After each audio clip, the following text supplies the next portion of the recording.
So today we'll be talking about love. And I think the word has been so overused, the meaning has been so distorted over the years. So, for example, you might say, I love my car, or I love this ice cream. And the next moment you'll say, I love my children, or I love my parents, or I love my husband or wife. And one wonders, is the scale of love the same as loving your car or your dress or an ice cream? Is it same as loving a human being? Probably what we want to say is, I like my car very much, or I like ice cream very much. Maybe that would be a appropriate way of expressing your feelings rather than clubbing everything with love. And in the past few years, we have another prefix to love, and that's totally. And I keep hearing that I totally love this and I totally love that.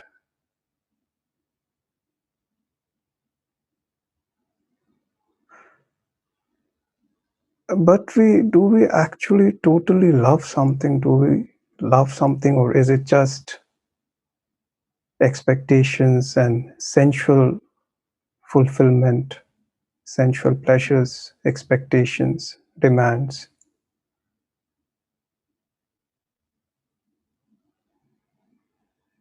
And today we are not talking about love in a very narrow meaning. So what that means is, say, a parent, they love their children and they love their children to the bits.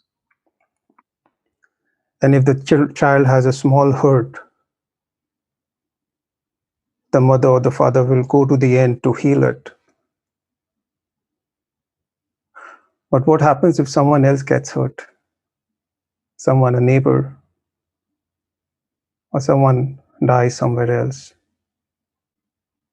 That intensity of feeling is never the same. So though that love is very intense, it's very narrow and it's very limited to the me and the mine. What does the me and the mine means to myself and to everything that is mine? My children or my partners, my parents, or the ones I love. And someone who is not me and mine doesn't share that love. And this narrow love has its seasons. And most of us have experienced that. When you fall in love, it is so intense, it's so beautiful. What happens after a year, 2 years, 6 months? That same love is not there anymore. In some instances, it fades. Sometimes it turns into hatred. So it's more of a fleeting emotion. We are not talking about that as well. And if you look around our social structure or what we are right now, there is so much division. There is racial tension. There's conflict between relationships. And this newer generation, and probably it's because of the digital age, is very impatient. There is more self-centeredness. There's more individualism rather than connection, rather than giving, rather than loving.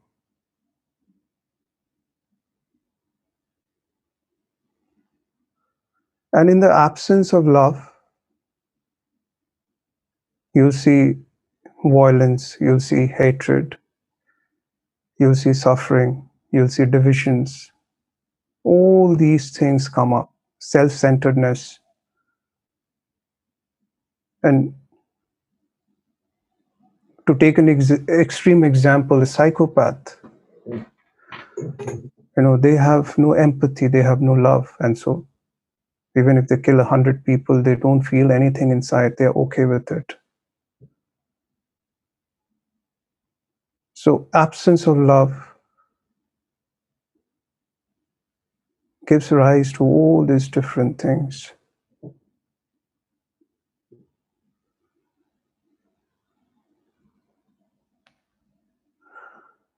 So, can we truly love without any motive? So, a mother loves or a father loves their children because there is some motive, they are their children. They can't love similarly someone else's children. But can we love without any kind of motive? The love has no tally. You see, we always keep an internal tally in our head. I have done this much for this person, and that person has been ungrateful. He or she has been so ungrateful. They have done this in spite of me doing this for them. Is that actually love, keeping all those accounts in our heads? Love does not keep a tally.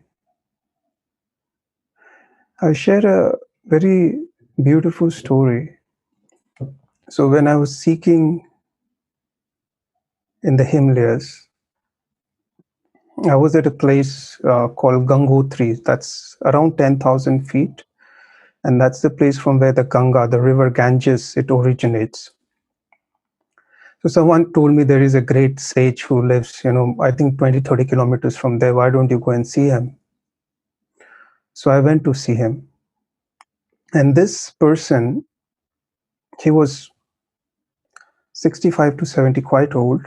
He lived in a small, it was kind of a hut shanty on the side of the road.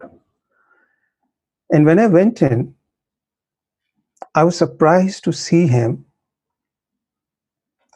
making tea and fritters. So in India, you would call them bhaji or pakoras. So they're vegetable fritters, you have to fry them. And this person did that the whole day. And whoever came to him, he served that tea and fritters with love. And that's all. He didn't speak. He didn't expect anything from anyone. If people came in, they smiled at him, he smiled. They walked away, it's fine. They gave something and they donated something, he didn't care. And he was quite old. I could see his body withered, his beard, hair was white. He had lost one or two teeth. But when he smiled and when he served that tea, you could sense that unconditional love from where all his actions were coming in. And he did that every day. That was his routine from morning till night. That was my first experience with someone whose love was unmotivated, had no reason, absolutely no reason, no rhyme, no expectations, no demands. And when you sat in his presence, you could feel that. You could feel overflowing love, all embracing love.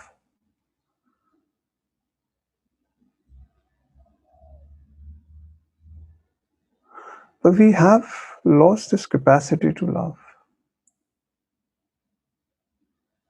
Our love is replaced by expectations. So let me ask you a question. Can you love someone who has insulted you, who has hurt your ego, who has said nasty things about you, or who has hurt you financially, emotionally? Is it possible to love someone who has hurt us? Think about it. Give it a moment.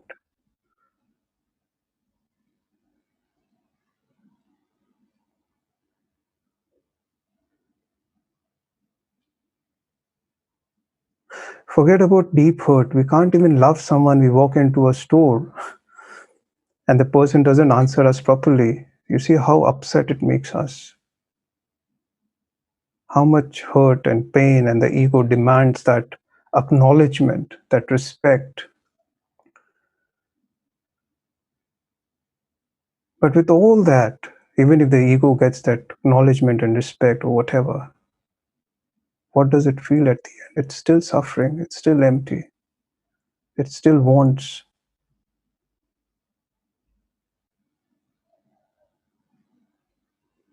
And love is very patient, love is very forgiving.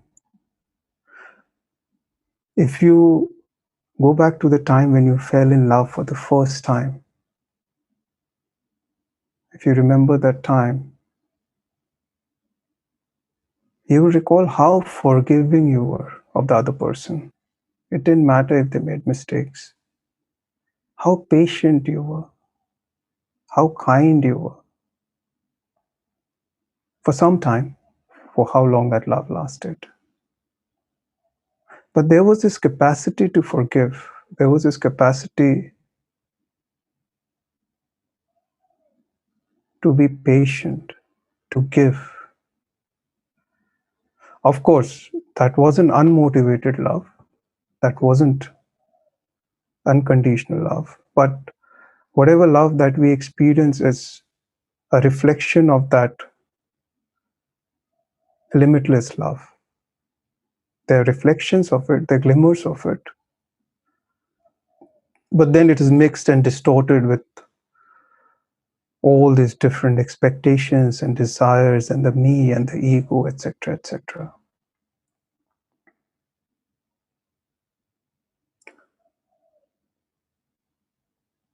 So, is it possible for us to love someone without a motive, without any kind of give and take, any kind of tally up here? Nothing. Without any demands, expectations. And that love can only be in the present, it cannot be a thought. Can we do that? And that love cannot have seasons. And it cannot be seasonal, meaning it's good today and tomorrow it just goes out of the window.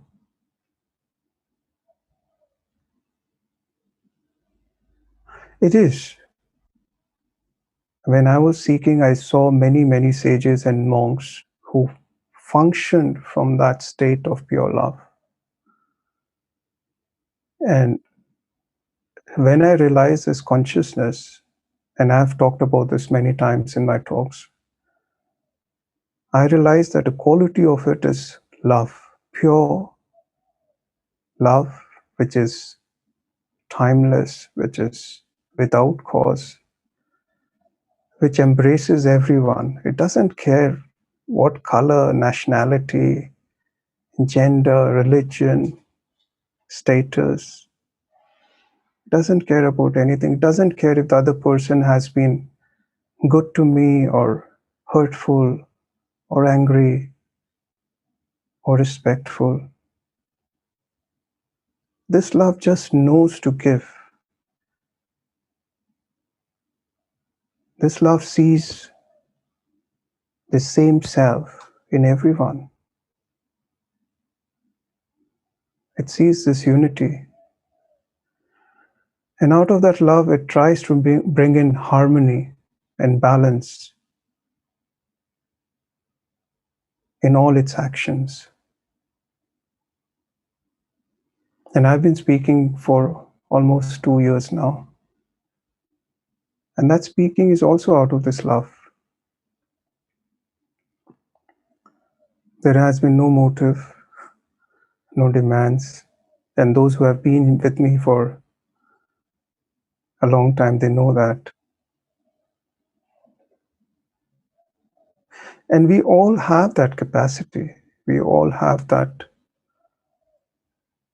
potential. The seed is there.